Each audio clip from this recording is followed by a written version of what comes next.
Pensemos por un momento en esto. ¿Qué tal si el lenguaje aparentemente sin sentido de la psicosis, ese que suena tan confuso y extraño, no fuera solo ruido? ¿Y si en realidad fuera una especie de código secreto? Bueno, pues justo de eso vamos a hablar, de la historia del psiquiatra que se atrevió a buscar la llave para descifrarlo. Escuchen esto. Es una frase real de una paciente de Carl Jung en un hospital psiquiátrico. Soy Germania y Helvecia exclusivamente de mantequilla dulce. A ver, suena completamente absurdo, ¿no es cierto? Y bueno, por muchísimo tiempo, frases como esta eran consideradas la prueba definitiva de que una mente estaba simplemente rota. Es que, miren, en la psiquiatría de esa época, todo se centraba en el cerebro, en lo físico.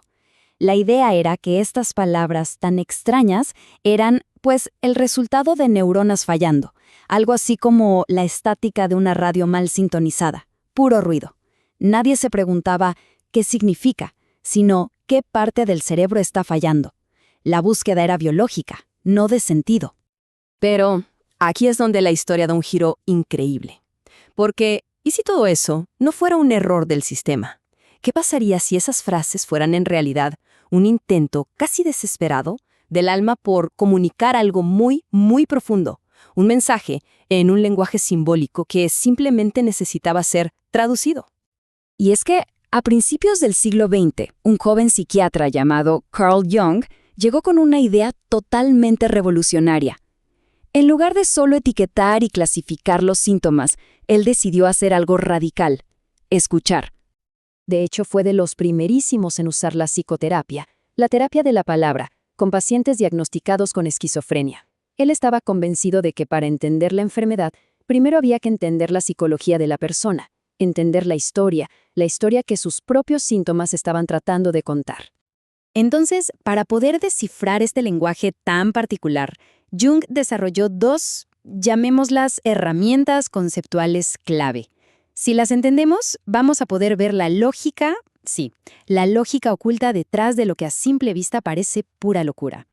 La primera herramienta es el complejo. A ver, para entenderlo, pensemos en un complejo como si fuera un pequeño sol en nuestra galaxia interior.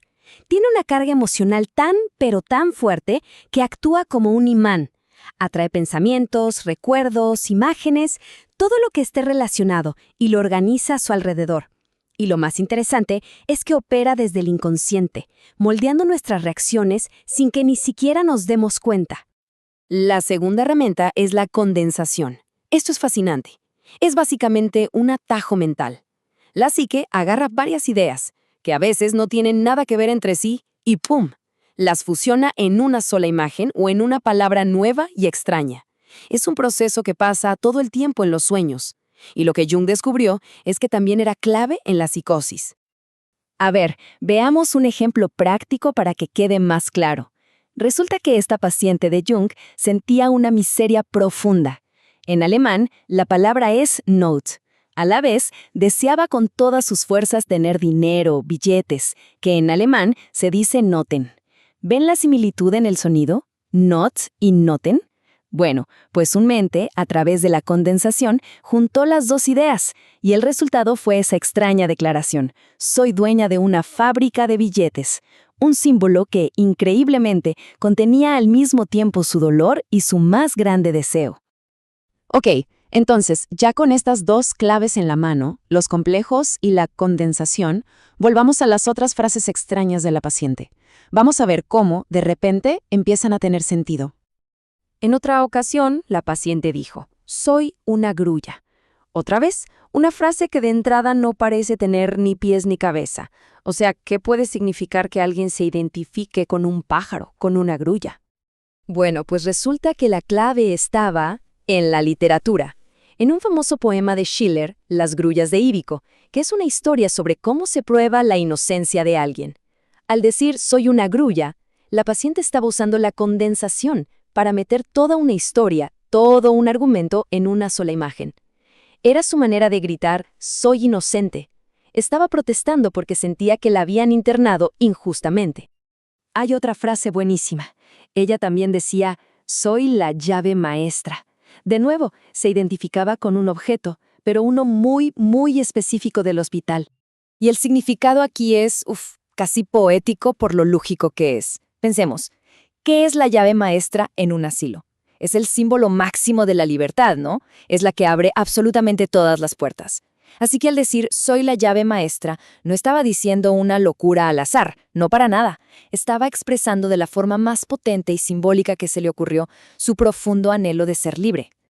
Y fue al descifrar frase tras frase como estas que Jung llegó a una conclusión, una que de verdad iba a cambiar para siempre la forma en que entendemos la enfermedad mental. El análisis de Jung reveló algo fundamental. Y es que los síntomas psicóticos, o sea, el lenguaje extraño, las visiones, los delirios, en realidad no eran la enfermedad en sí.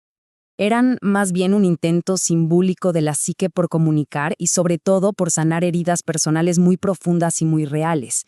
Por ejemplo, sus delirios de grandeza eran una forma de compensar una vida de pobreza. Sus fantasías sobre casarse con nobles eran un intento de sanar un amor no correspondido. Cada delirio, cada frase extraña estaba conectada a una herida, a una tragedia personal, a un deseo de reconocimiento, a un anhelo no cumplido. Y esa fue la gran revelación. La psicosis no era solo ruido biológico sin más, era psicogénica. Es decir, tenía un origen psicológico, una historia que contar.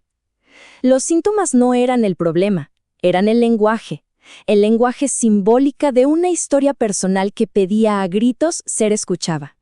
Y es aquí donde todo esto va más allá del hospital psiquiátrico.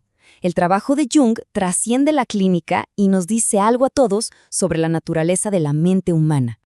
Jung se dio cuenta de que esta capacidad de crear fantasías, de tejer mitos personales para darle sentido a la realidad y sanar las dificultades, no es algo exclusivo de la psicosis.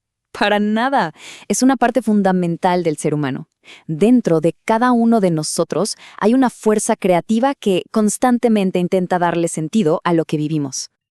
Hay una cita famosa de Jung que lo resume perfectamente. El sueño es la pequeña puerta oculta en el santuario más profundo e íntimo del alma. Es que claro, el lenguaje simbólico, la condensación, los complejos, no solo funcionan en la psicosis, funcionan cada noche, en nuestros sueños, en ese teatro privado donde el alma procesa lo que le pasa en la vida. Y así todo este viaje por el trabajo de Jung nos deja con una pregunta final, una pregunta que resuena. Si se puede encontrar un significado tan profundo en el lenguaje de la locura, ¿qué estarán tratando de decirnos nuestros propios sueños? Quizás el siguiente paso sea aprender a escuchar ese lenguaje simbólico, el de nuestro propio mundo interior.